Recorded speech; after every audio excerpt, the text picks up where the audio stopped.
मेरा नाम राज है और मेरे साथ एक ऐसी घटना घटी जिसे सुनने के बाद आप सभी लोगों के रोंगटे खड़े हो जाएंगे।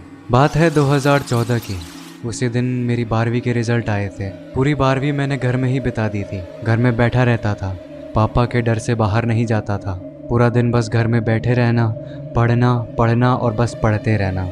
उस दिन मैंने हिम्मत करके मम्मी से बात की और मम्मी से कहा कि पापा से परमिशन मांगो कि मैं अपने दोस्तों के साथ ट्रैकिंग पे जा सकूं। मम्मी ने पापा से बात की और पापा ने मेरे से बस दो चीज़ें पूछी, कहाँ जाना है और किसके साथ जाना है। मैंने बताया कि मैं अपने दोस्तों के साथ ट्रैकिंग पे जा रहा हूँ। पापा ने कहा अच्छे से जाना और जल्दी आ जाना। उस दिन तो मेरी खुशियों का ठिकाना नहीं था, लेकिन मुझे अंदाज़ा भी नहीं था कि मेरी खुशियाँ बहुत जल्द एक डरावने सपने में बदल जाएगी। अगले दिन मैं अपने 3 दोस्तों के साथ ट्रैकिंग पे निकल गया। जगह बहुत दूर थी तो हमने सोचा क्यों ना जीप की जाए। हम सब ने पैसे मिलाए और जीप का बंदोबस्त किया। जाते जाते हमें रात हो गई थी और अचानक से बीच रास्ते में हमारी गाड़ी रुक गई। हम सबके दिमाग में बस एक ही ख्याल था कि आज ही तो हमने गाड़ी ली थी और ये रुक कैसे गई।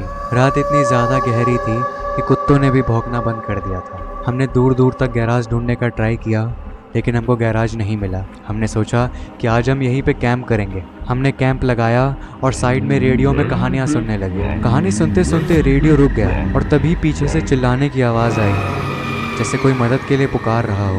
हमने वो चीज़ इग्नोर की और रेडियो वापस चलने लगा। लेकिन इस बार रेडियो में कहानी अलग थी। एक लड़की अपनी कहानी बता रही थी कि वो एक गाँव में फंस गई है और कई दिनों से उसे कोई बचाने भी नहीं आया है।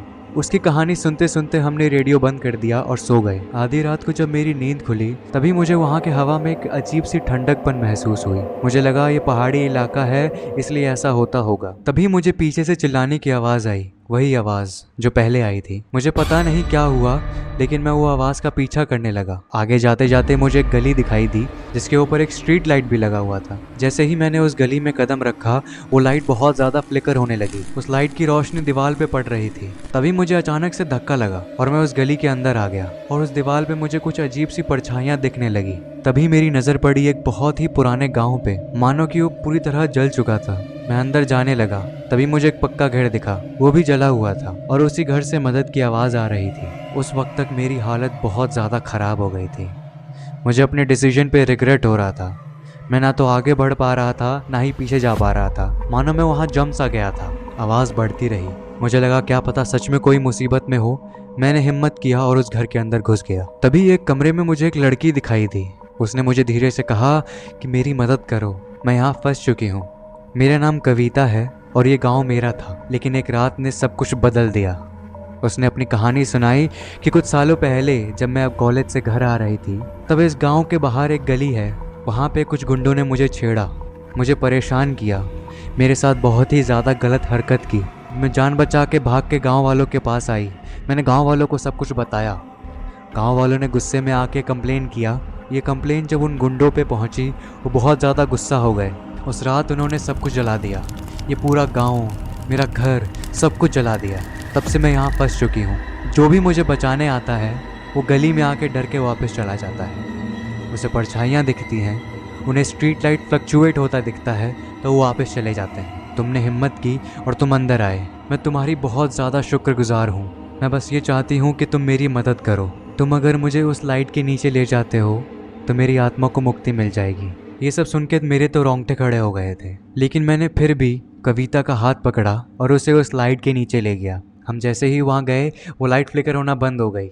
वो जो परछाइयाँ दिखती थी दीवार पे वो भी गायब हो गई और धीरे धीरे कविता भी गायब होने लगी। कुछ देर बाद कविता पूरी तरह से गायब हो गई थी। मुझे लगा कविता को मुक्ति मिल गई है। मैं भाग के अपने दोस्तों के पास गया, उन्हें सब कुछ बताया। वो लोग मेरे पे हंसने लगे। तभी मुझे एक परछाई दिखी, कविता की परछाई, जो मानो मुझे इशारों में कुछ बताना चाह रही हो। वो बता रही थी कि ये राज सिर्फ हमारे बीच में ही रहना चाहिए, ये राज को किसी को बताओ मत। उसकी तरफ देखा, मुस्कुराया और अपने दोस्तों की तरफ देख के हंसने लगा और बस कहा कि हाँ मैं मजाक कर रहा था। ये थी आज की कहानी। अगर आपको अच्छी लगी हो तो इस वीडियो को लाइक करें और ऐसे ही कंटेंट को देखने के लिए हमारे चैनल को सब्सक्राइब करें।